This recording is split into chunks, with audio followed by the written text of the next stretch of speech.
special, I think, for us because romance on the water, doing a 2-kilometer race is 4 times as long, and the guts and glory race.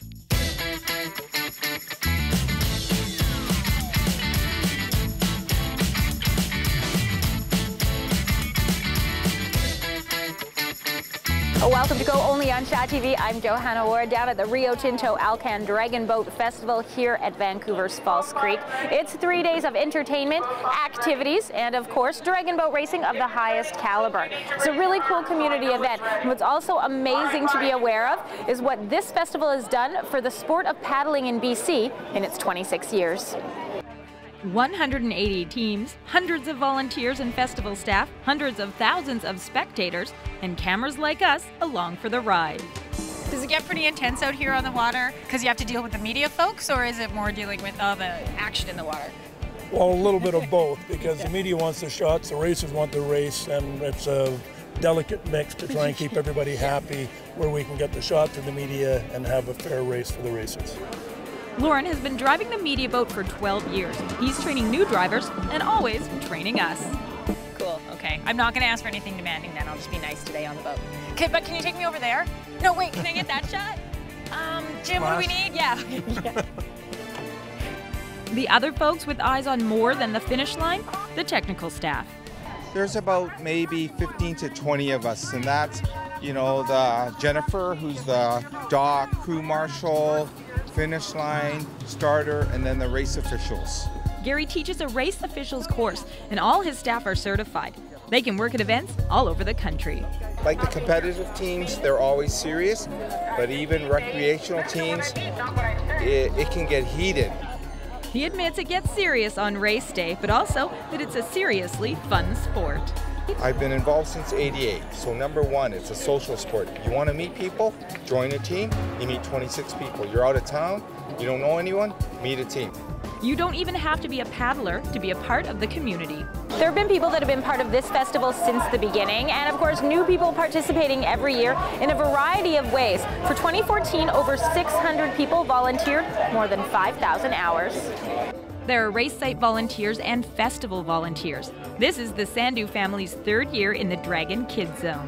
I love to see the children happy, and when I do things, it's make me happy too, and I want to see my children happy too. Yeah. So in such festivals, we get to have time together and just be happy together. The Dragon Boat Festival is about fostering community, about the fierce competition, and even more so, about promoting the sport as a whole. When you got involved 26 years ago in it, kind of an interesting way, it was because of your Voyageur canoe. Right, I have jurisdiction over 2 Voyageur canoes, and the dragon boats in the first early stages didn't have dragon boats here. They shipped them in from Hong Kong, so they borrowed the Voyageur canoes so the teams could practice, and an industry came out of that. The Dragon Boat Festival indeed has helped paddling BC.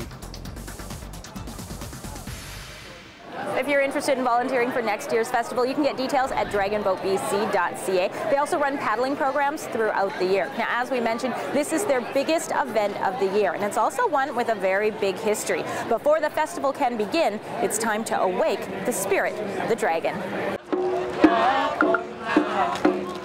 A procession of Taoist priests circle around a table, wearing traditional robes and chanting ancient songs. The chanting itself is the meaning just to invoke all the gods and chase the evil spirits away. They are performing a blessing, one that happens every year before the start of the Dragon Boat Festival. They make us very spirited and harmoniously transcending from the ceremony itself to the public. A crowd gathers to watch the priests acknowledge the 5 elements and 5 directions with 5 offerings. Water to the north, wood sticks to the east, candles to the south, flowers to the west, and fruit to the center. The climax of the ceremony happens when the priests head down to the dock to dot the eye of the dragon. According to our ancient Chinese culture, the dragon is always sleeping in a mountain, and when you just do the dotting eyes, just means which you make the dragon awaken. Local dignitaries take part in this ritual to complete the Taoist blessing.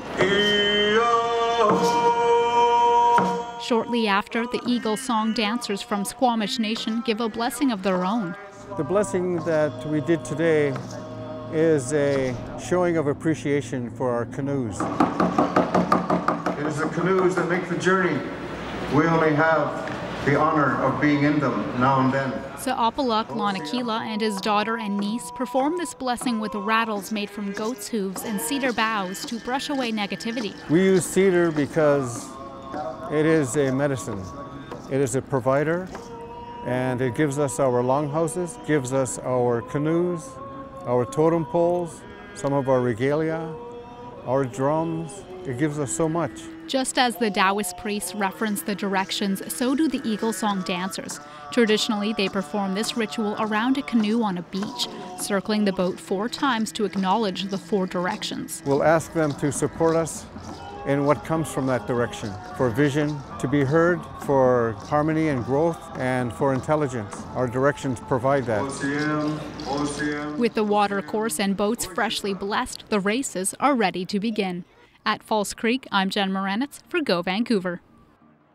The blessing ceremony is one traditional ritual that's continued every year. A few of the other ones holding the festivities close to summer solstice and using multicolored boats that are decorated with dragon heads, scaly bodies, and elaborate tails. You're watching Go, and we've got more coming up from the 26th annual Rio Tinto Alcan Dragon Boat Festival after this break. Coming up. Meet the touring team, Windy Panda. We're prepared before we actually get here. And get access inside the Racers Village.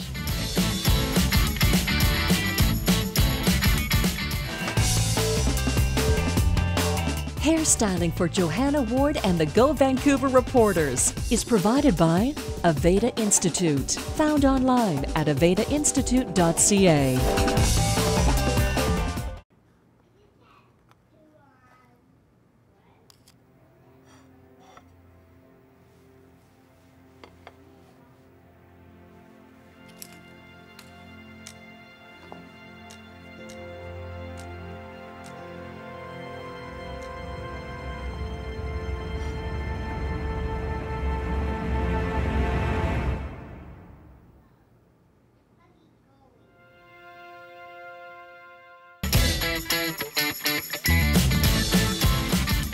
Welcome back to our Go Dragon Boat Festival special. As we heard earlier, over 600 volunteers put in over 5,000 hours of service to make this event happen. As you'll see coming up, teams come from all over the world to compete. As we hear from the racers, paddling is a great way to make new friends, and in some cases, find a little bit of romance.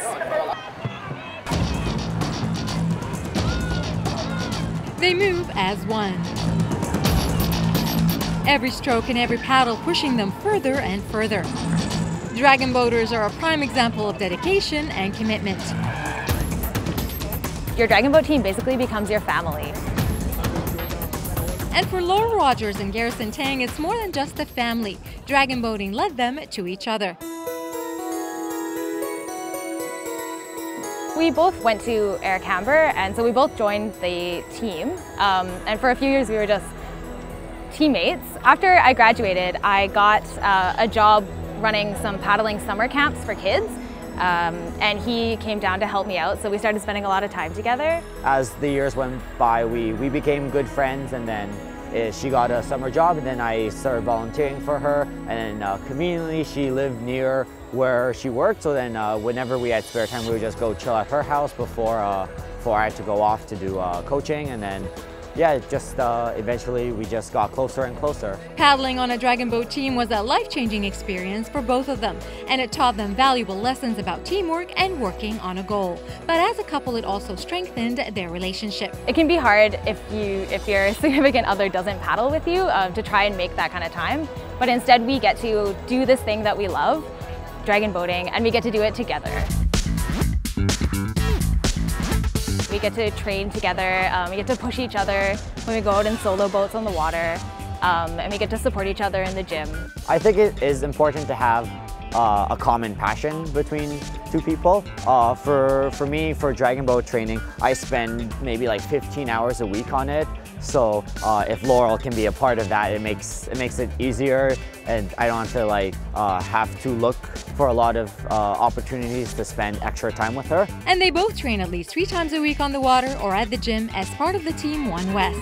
They've medaled at several national and world championships, but the Rio Tinto Alcan Dragon Boat Festival in Vancouver is the one they look forward to the most each year. Alcan is really special, I think, for us because in our high school years it was always the final race of our season, and so we worked hard for 9 or 10 months just to get there, and it was our chance to prove ourselves. We would start practicing around September and then take a little break in winter when it got cold. So pretty much from September all the way till June, we would train and train for this one festival.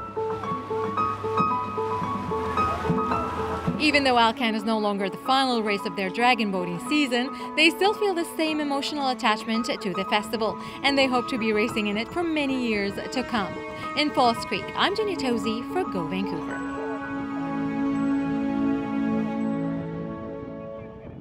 The Team Go West races all year round, and later this year they'll be competing at the Crew Club World Championships in Italy. Of course, we wish good luck to the team at all of their races. And speaking of racers here at the Vancouver Dragon Boat Festival, up next we meet a team that came here all the way from England.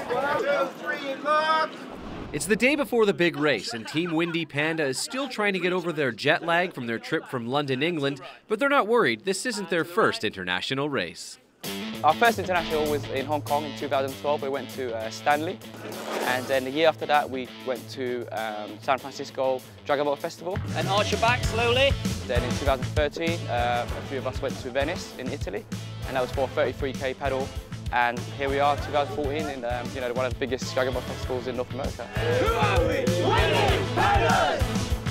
Sue says it's important to put the fatigue in the back of your mind, get in the boat, and start preparing. Today is our first training session. We've got an hour training session, and then tomorrow we've got a series, I think 3 races. Paddles up.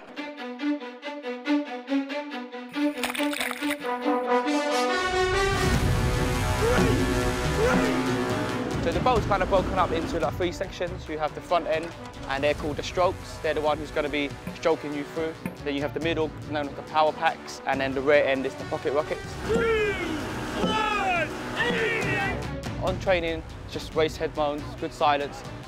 Listen to our steer person. The steer person first is going to control our boat. So without them, we're not going to go anywhere. So it's very important we listen to them. The Windy Pandas are an eclectic group of people who share a passion for dragon boating.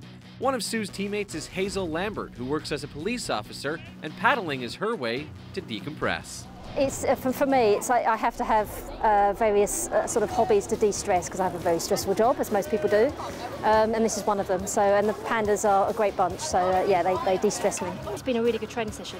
Lambert says being tired aside, she's confident in their training session. Obviously, we're getting over our jet lag, quite a time difference. Being able to come out and get used to the conditions here, invaluable. We tweaked our technique slightly. So up like this. Like this. Thanks to the coach, really, really good session today. With their first training shift on the Canadian waters complete, the team's feeling great about their chances at winning some hardware, but they're mainly focused on having a good time. We have a bit of fun, but when it comes down to race day, we take things seriously. Just do what we do in training and just enjoy it out there. We're here to have a good time, but also to do our best and try and win. From Falls Creek, I'm Peter Verge for Go Vancouver.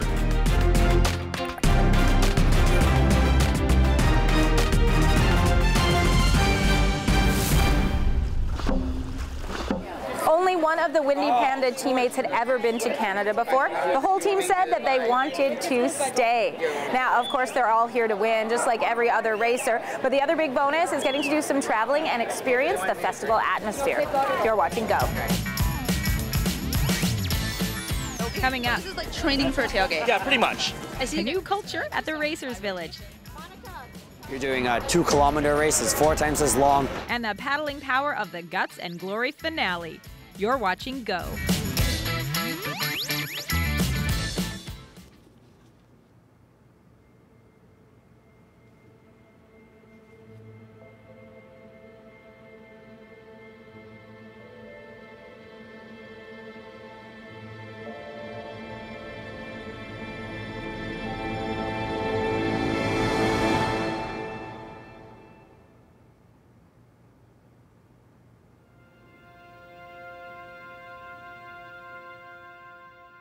I'm Nathan, and I'm going to give you a tour of Camp Squamish. You'll see like the emotion. We just let everything go at this camp, and we just have a blast for a week.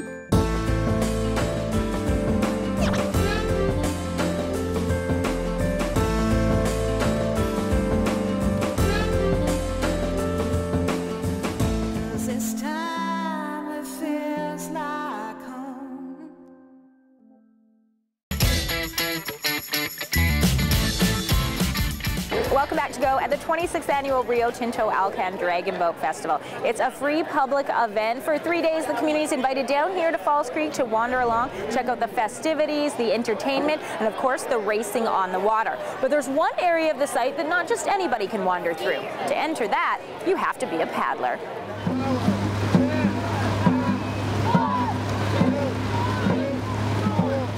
Dragon boat paddling. It takes power, determination, and most importantly, team effort. On the water, it's time to focus and give your all. But what about back on land? Enter Paddler's Village. It's the secure fenced-off area exclusive to racers at the Dragon Boat Festival. It's a space to gear up or wind down before and after a race. What are you guys doing to get ready for your next race? So we already did warm-up, and this is our dry land practice. So basically we're gonna sort of replicate the movement of the water on land, and then we're just gonna do some side rotation. Monica, try and rotate more. Hopefully that helps us. Bring it down a bit more, Peja. 1, 2, 3, 4. Attention, please. Ready? Go. 1, 2, 3, 4. When we're sitting on the ground, that was our visualization, where we were just mentally preparing ourselves for the race. What's the best part about paddling? The best part? I guess it's just the teamwork and meeting all the different people. And with different people comes different ways to prepare before a race. Some teams like to keep the energy up and keep that blood pumping, while others like to keep it a little more relaxed.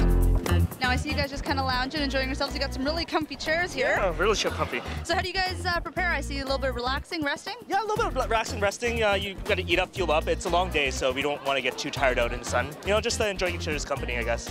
It's like a tailgate party for you, eh? Pretty much, but like without the beer. So it's kind of like a tailgate party, but without the fun part of the tailgate. So this is like training for a tailgate? Yeah, pretty much. I see you guys are keeping it kind of low-key and relaxed. Well, in between the race, you know, you don't want to be too pumped up and too worried about it. You do the best that you can in each race, and where the chips fall, they fall, and just enjoy yourself. It's all about fun.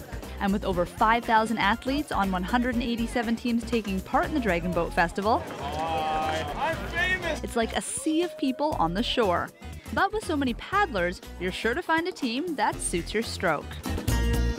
Sagan Dragons. As you can see, we're a group of accomplished, successful, we're hardworking women of a certain age who like to have a good time and don't mind making fun of ourselves. What do you guys do to prepare mentally, physically?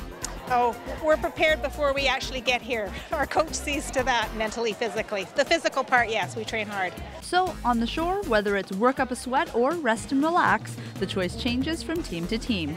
But one thing that will always stay the same, it all comes to teamwork on the water. What is your profession? Oh, oh, oh. From Paddler's Village in Falls Creek, I'm Tiffany Gurdon for Go Vancouver. Over 180 teams registered for the 2014 Rio Tinto Alcan Dragon Boat Festival, their 26th annual. It's definitely a fun event, but it does push the paddlers to their limits, especially the finale race, where the best teams are selected for a marathon, appropriately named Guts and Glory.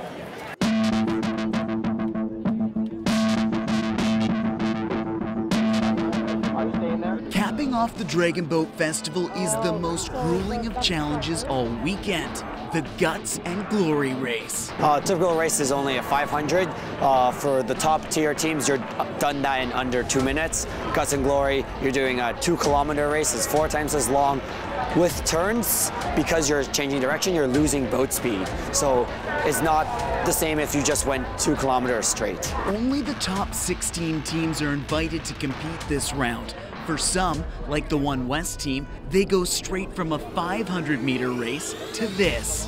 It's tough. It's definitely tough. You're doing the 4 times the length of a standard 500-meter race, and on top of that, you're doing that at the end of the race where you've completed for 4 or 5 races already. So yeah, it's definitely challenging mentally as well as physically. And as hard as everyone with a paddle is going out there, every racer I spoke to said there was one key spot to win or lose. As much as the paddlers are paddling and moving the boat forward, in my opinion, I think it's a steersperson's race. So depending on how competent the steersperson is, you're either going to make up time or lose time. For Garrison, in his 8th year racing and 4th in Guts and Glory, this final round is totally worth exhausting every last ounce of energy. You feel just completely exhausted. It's usually teams will plan their Guts and Glory races quite similar to a regular 500-meter pace. So you're still going really hard, but you're just doing it 4 times as long. It's a great feeling once you cross that line. You just did a 2-kilometer race. It's kind of like the sun run, where people finish the run and they just feel that sense of accomplishment. It's like the sun run of Dragon Boat. In the end, One West was victorious in Sunday's mixed Guts and Glory by an impressive 7 seconds. At Falls Creek, I'm Paul McClellan for Go Vancouver.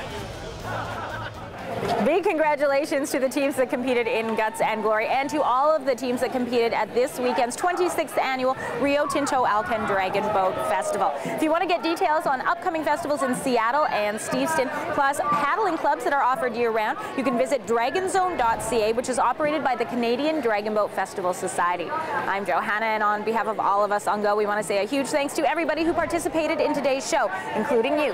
Thanks for watching Go, only on Shaw TV.